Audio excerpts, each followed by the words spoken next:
The WWE we know and love today, it's went through many name changes, starting from the WWF, and then it moved on to WWF, and then now to the WWE. Now, along with the name changes, there's come multiple title designs, and I want to go over the history of the tag team titles. Dating all the way back to when the WWF created it, this was the first title that ever was defended and held by two people at the same time, and they competed in tag matches. And this was in the year 1958. This was named the WWF United States Tag Team Championship. The version you see here is from 1962, and as you see on the main plate, the title seems to be completely metal, almost like it was welded together with no leather on it, no nothing like that, just a big hunk of metal.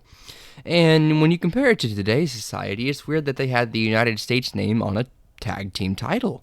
Now we're used to tag team titles being separate and stuff like that. And then following that, there was another name change in 1969, changing the title name to the WWF International Tag Team Championship. So you went from United States and then over to International. Now, it's almost impossible to find a clear picture of these titles, but whatever you're able to make out in this, you see it's just a full silver title with a leather strap on it, compared to the previous version that looks like it was just a big piece of metal. And then following the odd name changes, in 1971, it was finally changed to the WWF World Tag Team title. And it's just a small sheet of metal with hardly any detail on it, but it does feature, once again, a leather strap, but it seems very small, almost like I doubt this could fit around the wrestler's waist, honestly. And then following that, it was once again changed, and this title was very reminiscent of the Backlund title, the Bob Backlund World title, and that's basically how every title design looked at that time. They were all really reminiscent of the Backlund World title, and it's just how they were. But it's got a nice title design. You have the eagle on the front, there's some gems on the side, and stuff like that. Very nice. And then the title changed again, but this is the first time we've only seen just a small change in the title. It keeps the same shape and overall design, but instead of featuring a black strap, this one features a blue strap with 6 total side plates, and the main plate was blinged out in gems of various colors, such as yellow, cyan, blue, red, black, and stuff like that. The title was changed once again, and this time it featured a red strap with the eagle down more towards the middle of the main plate and with less amount of gems on the title. So there was a long period of time where the title really just had very minor changes and was still reminiscent of the Backlund title. Now the title has changed its design completely once again, and I like to call this their boxing era of title designs.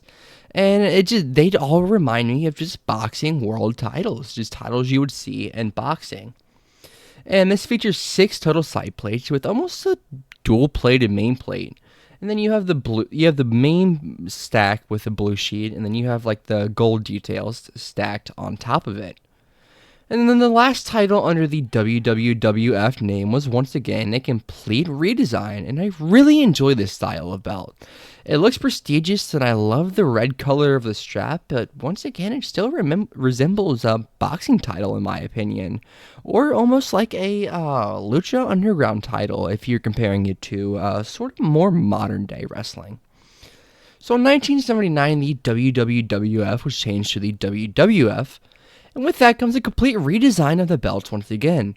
Now we get into the more familiar designs that a lot of people recognize these days. The first ever WWF tag title. Each side has 2 side plates, one with 2 wrestlers holding up a globe with a crown on it.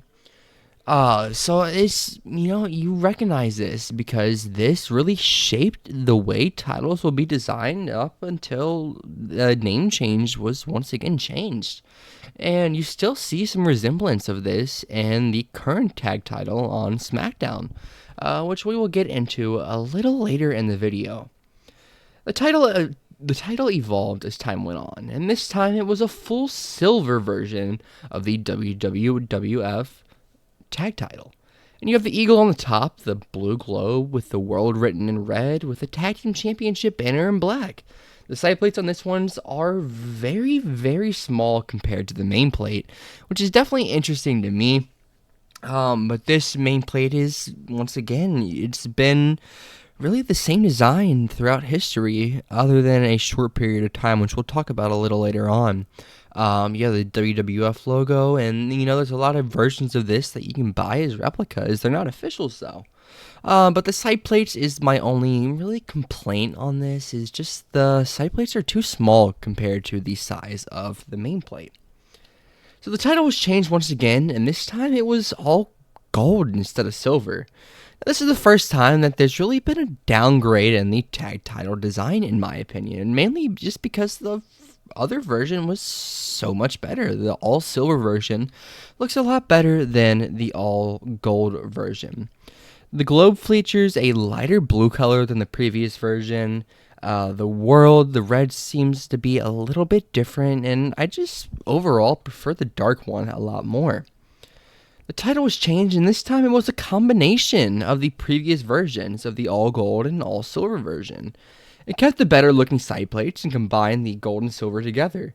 They took the best parts of each design and combined them to create this. And this is just fantastic. I love the gray with the gold, and they kept they had the bigger side plates and the more better looking side plates. Now, this design is what most older wrestling fans know and love. This is the dual-plated WWF tag title. With silver as a base plate and gold stacked on top, you have the bird on the top of the title, crowns on the sides with the main plate, and then a nice swivel design going around it. It's very basic, but it's very sleek. The side plates feature two on each side with wrestlers doing moves to one another. Very sleek. It's not too flashy. There's no gems on it at all, and it just looks fantastic. And this is a design that a lot of people really, really remember these days. The title received a redesign, but with very minor changes compared to the previous version. Most notable is the WWF logo now has a black background, which makes it pop a lot more. The side plates look more sleek and similar in size, which was a big improvement. The globe seems to be almost squished down, possibly, and the blue is changed from a dark blue to a light blue, along with the world changing its font on it. So this one, it was just more of a modernized title change. So the WWF was forced to change to the WWE after a lawsuit, and with that comes the Ruthless Aggression era, where the Raw and SmackDown titles were introduced. As a result of the brand split, this was the first time there was two sets of tag team titles active at a concurrent time under the same company.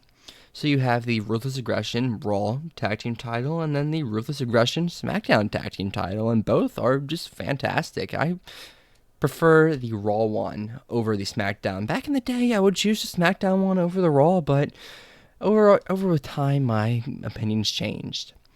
The biggest downgrade in possibly belt history comes when the Ruthless Aggression tag titles were combined and unified to create the Penny Tag title. The title design, it's unique in itself. It was all bronze, but compared to the previous title designs, this was like the great value version of the tag title. And I thought it would be fun to also talk about the unused tag team title. So this was basically the same as the Penny Tag with a few minor improvements. The strap almost has a dark burgundy color to it, and it has nameplates on it for the title holders, but this one never ended up making it to TV.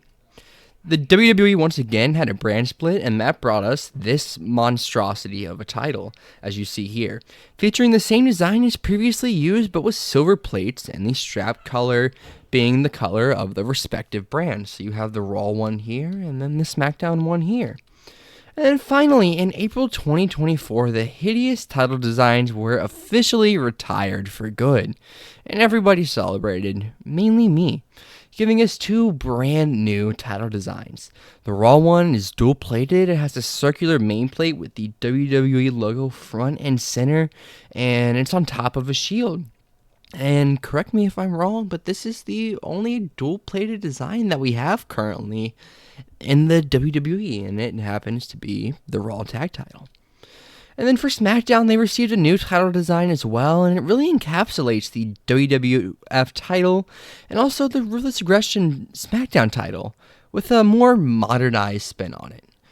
You have two sets of side plates with people doing moves to one another, and the other one is for the people holding it. It is interchangeable. You have the globe in the middle, the dragons on the side, tag team wrestling champion, and a nice black banner, and the crown on the top. Really a modernized spin on two of the greatest title designs ever. And this is where we leave off for now. Let me know, what do you guys think, and which one was your favorite? And I thank you guys for watching, and I'll see you guys next time.